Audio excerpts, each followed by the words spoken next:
Oke, kita lanjutkan yaitu untuk perbaikan tanah ya. Dengan kemarin adalah metode tiang pasir padat, sekarang adalah metode tiang kapur ya. Metode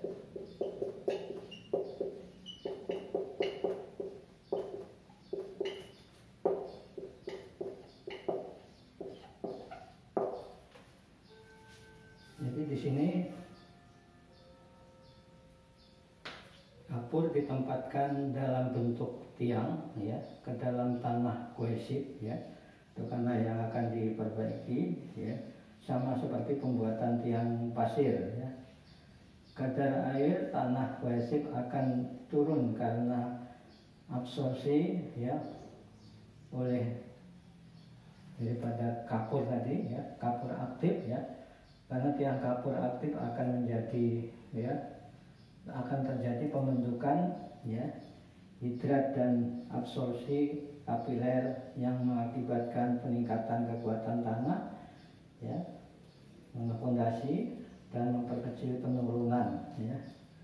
Dalam menggunakan metode ini ya, tidak diperlukan beban tambahan dan pengaruhnya dapat dicapai dalam waktu yang cukup singkat ya. Jadi ada reaksi daripada kapur tadi dengan adanya air tanah dan sebagainya, maka dia akan membentuk suatu absorpsi ya, hingga akan mengakibatkan ya memperkecil penurunan ya, dan meningkatkan kekuatan tanah ya. Dan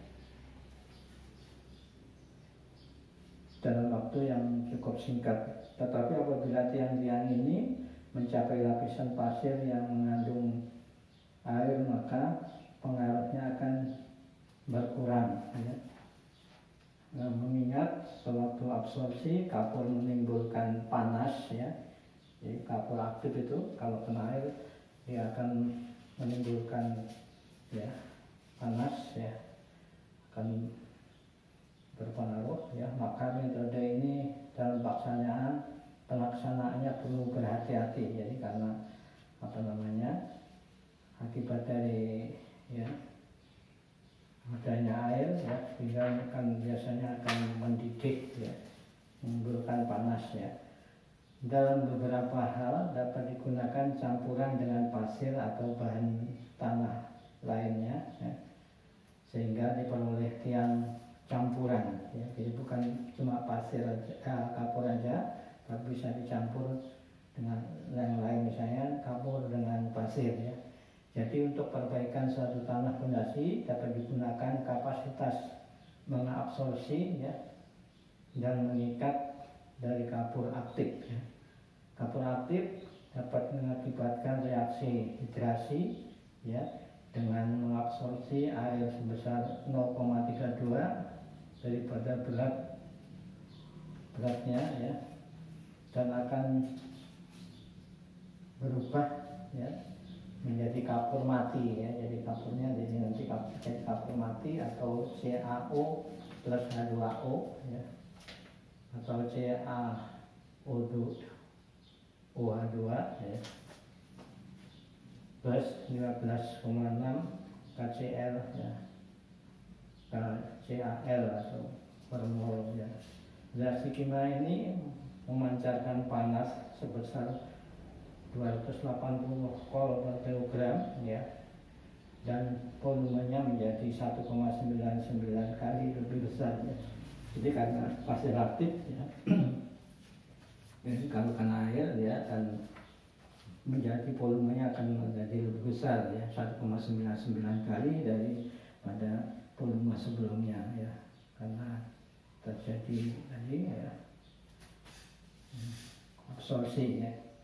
Sebaliknya kapur aktif mengabsorpsi air sebanyak 1,08 kali volumenya dari tanah fondasi ya. Jadi selama kapur aktif mengabsorpsi air dari tanah kohesif, maka volume keseluruhan akan tetap ya. Kapur mati bereaksi dengan mineral pelempung seperti monorilunit ya, atau hidrolitas ya, halusit yang membentuk suatu mineral yang keras sehingga konsentrasinya bertambah baik ya. Selanjutnya pori-pori dalam kapur ya, tentang kapur mati yang terjadi akibat bereaksi dengan air dalam tanah ya, dari tanah kohesi ya, mengabsorpsi air lagi ya dari tanah fondasi sekelilingnya ya, sehingga kadar air lapisan kohesif akan berkurang ya, akan terserap oleh kapur tadi ya. Diameter tiang kapur sering diambil atau digunakan kurang lebih kira-kira 30 sampai 50 cm ya, diameternya tiang. Kemudian panjang maksimumnya sampai 30 meter, sama seperti tiang pasir padat ya, maksimum 30 meter dengan jarak tiang kira-kira 0,75 sampai 1,5 meter ya. Kemudian dalam perencanaan metode tiang kapur diperlukan pengetahuan mengenai tekanan ya, penguaian atau koefisien penguaian, kemudian efek dari absorpsi dan kekuatan tiang kapur yang meningkatkan kekuatan tanah fondasi. Untuk itu diperlukan data lapangan yang lebih banyak dalam pelaksanaan ya. Kemudian tanah khusus kohesif di sekitar kepala tiang atau fondasi ya, kira-kira sedalam 1 meter digali dan diisi dengan pasir untuk menghindari tanah fondasi itu terangkat oleh gaya muai vertikal. Jadi nanti sebelum waktu pelaksanaan lapisan paling atas itu digali kurang lebih 1 meter, baru untuk pelaksanaan tiangnya berada di bawah lapisan 1 meter itu ya. Jadi ini untuk menghindari adanya gaya terangkat nanti ya, daripada gaya muai akibat dari kapur tadi ya, sehingga dari tiang sekaligus untuk menghalangi aliran air dari permukaan. Mengingat kapur aktif mengeluarkan panas sewaktu reaksi absorpsi, maka dalam pelaksanaannya harus menggunakan sarung tangan dan bahan lain ya. Demikian pula pada saat ya, pencabutan pipa harus berhati-hati bila terjadi ledakan yang mungkin terjadi, bisa terjadi ledakan ya. Kemudian berikutnya adalah metode pencampuran lapisan dalam.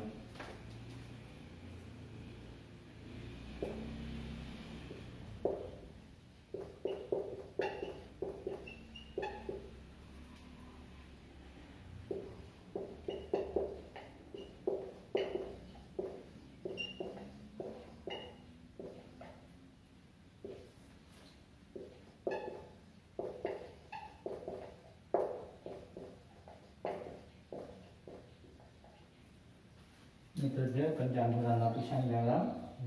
Pada metode ini kapur atau stabilisasi ya, atau stabilisator ya, biasanya digunakan semen ya, kemudian dikocok-kocok dan dicampur dengan tanah ya, tanah kohesif pada kedalaman atau posisi tanah kohesif itu sendiri ya, untuk mengkonsolidasi lapisan tanah fondasi tersebut ya. Selain itu juga kapur dapat juga digunakan ya, selain kapur ya, dapat juga digunakan air semen atau adukan semen ya. Adukan semen ini bisa digunakan selain pada tanah kohesif ya, juga dapat digunakan untuk tanah berpasir atau tanah organis ya. Metode ini belum lama dikembangkan, terutama pada tanah lunak kohesif. Jadi metode ini belum banyak diterapkan untuk pekerjaan yang besar ya. Kemudian berikutnya ada perbaikan tanah fondasi berpasir lepas ya. Jadi nanti kalau tadi adalah tanah empung ya, ini adalah untuk ya, perbaikan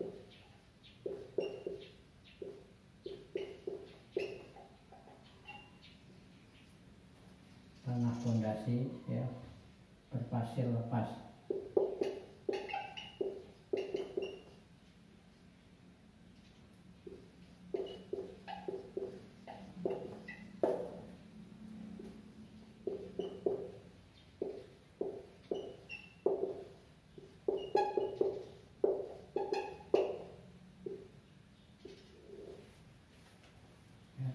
Apabila suatu tanggul dari ya, terbuat dari tanah ya, dibangun di atas tanah fondasi ya, yang terdiri dari tanah pasir ya, pasirnya pasir lepas, maka perlu diperhatikan masalah stabilitas ya, statisnya selama dan sesudah pelaksanaan ya. Berlainan dengan tanah fondasi ya, dari tanah kohesif ya, maka kita tidak dapat mengharapkan suatu peningkatan kekuatan tanah berpasir tersebut ya. Bila mana terjadi gempa bumi pada tanah fondasi berpasir, maka akan mengalami liquefaction ya, yang dapat mengakibatkan kerusakan bangunan yang ada di atasnya. Hal ini terjadi karena tanah pasir mengalami goncangan gelombang yang menjalar melalui lapisan yang jenuh air ya, sehingga tekanan air porinya meningkat dan tegangan efektifnya berkurang ya. Akibatnya gaya geser lapisan tanah pasir akan hilang. Kemudian karakteristik dari atau liquefaction tadi, tanah fondasi dari tanah pasir lepas akan dipengaruhi oleh faktor berikut, yaitu yang pertama intensitas gempa bumi yang ada ya, dan lamanya ya gempa bumi ya, kemudian kerapatan pasir, kemudian distribusi gradasi dari pasir, kemudian pempinit pressure dari pasir atau beban pada pasir. Kemudian faktor pertama adalah faktor yang menentukan besarnya gaya geser yang berulang-ulang yang bekerja sebagai gaya luar pada tanah fondasi ya. Banyaknya pengulangan gaya geser juga tergantung dari intensitas gempa ya. Makin besar dan lama gempa bumi, makin besar pula kemungkinan tanah fondasi akan mengalami liquefaction. Kemudian yang kedua, jika kerapatan lapisan berpasir itu cukup besar, maka kemungkinan liquefaction berkurang ya. Kemudian bila mana kerapatan relatif lebih dari 75%, maka sewaktu terjadi gempa atau gempa bumi ya, dengan skala normal, maka tidak akan menyebabkan liquefaction ya. Jadi berpengaruh apabila gaya gempa terjadi lebih besar dari yang ukuran yang normal, skala normal. Kemudian penurunan sebagian yang diakibatkan oleh pemampatan dari dapat juga pada lapisan berpasir lepas ya. Jadi untuk lapisan berpasir lepas juga sering diadakan pekerjaan perbaikan tanah fondasi ya. Nah, metode perbaikan tanah fondasi berpasir lepas yang sering diterapkan saatnya adalah sama dengan metode yang diterapkan untuk fondasi tanah kohesif, yakni berdasarkan ya, konsepsi untuk memperbaiki karakteristik mekanis lapisan pasir dengan diadakan pemampatan ya. Yang pertama metode yang sering diterapkan yaitu metode tiang pasir padat tadi, kemudian metode floatasi ya. Jadi ini metode dengan menggunakan tadi ya pasir padat ya, dan juga kapur ya. Juga selain itu juga bisa digunakan tadi semen ya, campuran semen ya.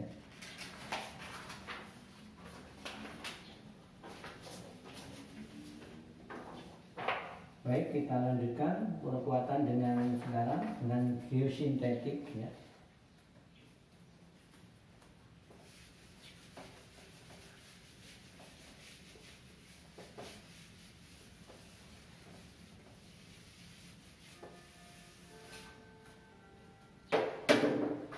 Jadi kalau sebelumnya tadi adalah menggunakan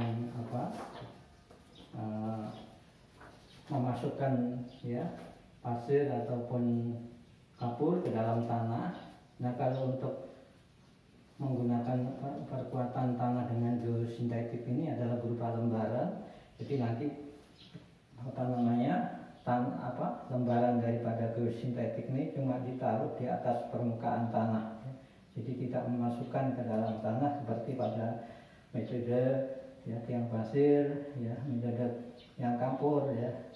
Jadi ini untuk yang geosintetik menaruh atau meletakkan bahan daripada geosintetis sendiri pada permukaan tanah yang akan dilakukan perkuatan atau perbaikan ya.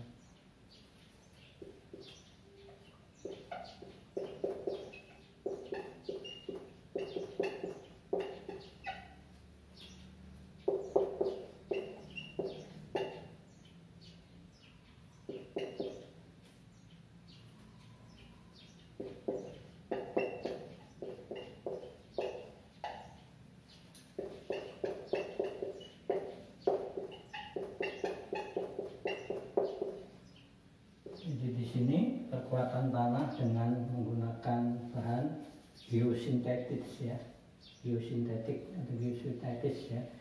Nah, konstruksi perkuatan tanah sebenarnya merupakan bentuk lain daripada dinding penahan tanah ya.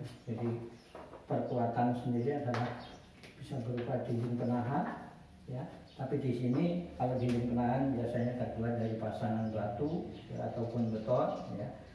Tapi kalau untuk yang geosintetik ini cuma menggunakan lembaran daripada geosintetik sendiri ya. Jadi bentuk lain daripada dinding penahan, fungsinya ya sebagai penahan tadi perkuatan ya. Perbedaannya pada tipe ini yaitu memanfaatkan penggunaan bahan sintetis ya yang telah diperkenalkan sejak tahun 1960 oleh Vidal ya, seorang insinyur Perancis ya, dan dalam perkembangannya menurut Bob Barrett tahun 1990 pemanfaatan geosintetik ini dalam bidang teknik sipil memberikan banyak keuntungan ya. Di antaranya bahan geosintetik ini relatif tidak mahal sebagai elemen perkuatan ya. Kemudian pemanfaatan bahan tersebut ya dengan tanah setempat ya dapat menghemat biaya sebesar kurang lebih 45-60% dibandingkan dengan penggunaan pasangan batu ataupun beton ya. Kemudian selain keuntungan yang lain ya. Kemudian secara umum pemanfaatan bahan geosintetik dalam konstruksi teknik sipil dapat memberikan perkuatan pada massa tanah ya, memperbesar stabilitas terutama stabilitas timbunan ya,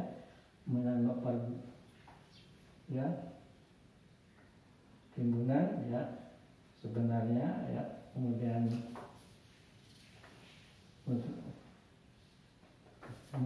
konstruksi ini merupakan salah satu alternatif ya. Jadi konstruksi ini merupakan ya salah satu alternatif daripada suatu konstruksi yang didasarkan pada berat konstruksinya ya. Jadi nanti konstruksinya berpengaruh terhadap stabilitas konstruksinya ya. Selain penghematan biaya pada konstruksi ini juga penghematan waktu pelaksanaan pekerjaan ya, karena cuma menghamparkan bahan-bahan geosintetis tadi ya. Jadi tidak perlu waktu yang lama ya. Tentunya dengan apabila kedua ada ketersediaan daripada bahan geosintetisnya sendiri ya. Jadi tidak memerlukan waktu yang lama dibandingkan dengan menggunakan bahan terbuat dari pasangan batu ya. Kemudian tipe konstruksi perkuatan ini mengandalkan pada reaksi ya, gesekan antara bahan geosintetis tadi ya dan tanah di sekitarnya ya. Kemudian untuk tipe geosintetik sendiri, pada saat ini berbagai produk geosintetik telah banyak dikembangkan ya. Setiap tipe bahan mempunyai sifat-sifat keandalan masing-masing. Pada umumnya tipe geosintetik dapat dibedakan berdasarkan fungsi dan perannya dalam konstruksi teknik sipil ya. Jadi geosintetik ini bisa didasarkan nanti berdasarkan mekanis dan hidrolis ya. Kemudian untuk mekanis sendiri nanti perkuatannya, kemudian anti kontaminasi ya, kemudian ya kekasaran ya, kemudian kuat luntur geser ya, kemudian untuk yang anti kontaminasi tadi tahan terhadap gaya mekanis, kemudian ada gaya tarik, tembus, sobek dan sobek ya, tarik, tembus dan sobek. Kemudian untuk yang hidrolis sebagai filter atau drainase ya, kemudian mencegah penetrasi butiran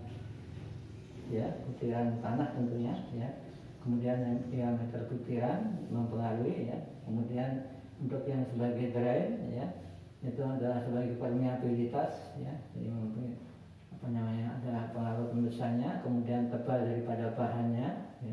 Jadi bahannya mungkin disesuaikan ketebalannya sesuai dari fungsinya nanti. Kemudian selain permeabilitas ya, kemudian transmisivitas ya, kemudian kompresibilitas ya. Jadi ini tipe-tipe untuk geosintetik.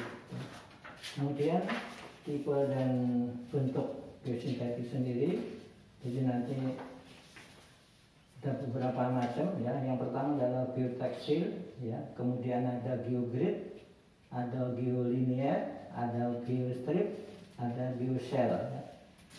Geotektil sendiri nanti ada yang berupa anyaman, kemudian ada yang tanpa anyaman. Kemudian untuk geogrid ada yang 2 dimensi, ada 3 dimensi ya. Kemudian untuk geolinear ya, itu nanti bisa berupa batangan ya, geolinear dan geostrip ya.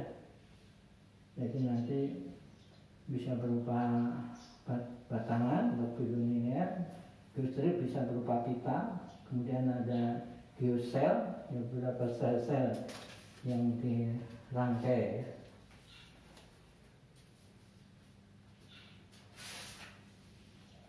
Oke, saya kira cukup dulu ya untuk pengenalan daripada nanti perkuatan daripada menggunakan bahan geosintetis ya. Atau di sini nanti dari tipe-tipe bentuk dari geosintetis sendiri tadi ada beberapa macam yang bisa digunakan, geotektil, geogrid, geolinear, geostrip, ya, geosel ya. Dan ini nanti mempunyai kekuatan atau gaya tarik ya, tegangan tarik ya, tentu sesuai dengan jenisnya ya, nanti disesuaikan nanti dengan bahan yang akan digunakan, dengan tegangan dan tarik dan sebagainya, nanti hubungannya dengan perencanaan daripada konstruksi yang menggunakan perkuatan dari geosintetik ini. Oke, saya kira cukup dulu. Nanti berikutnya kita masuk ke konstruksi perkuatan tanah berupa geosintetik. Oke, terima kasih.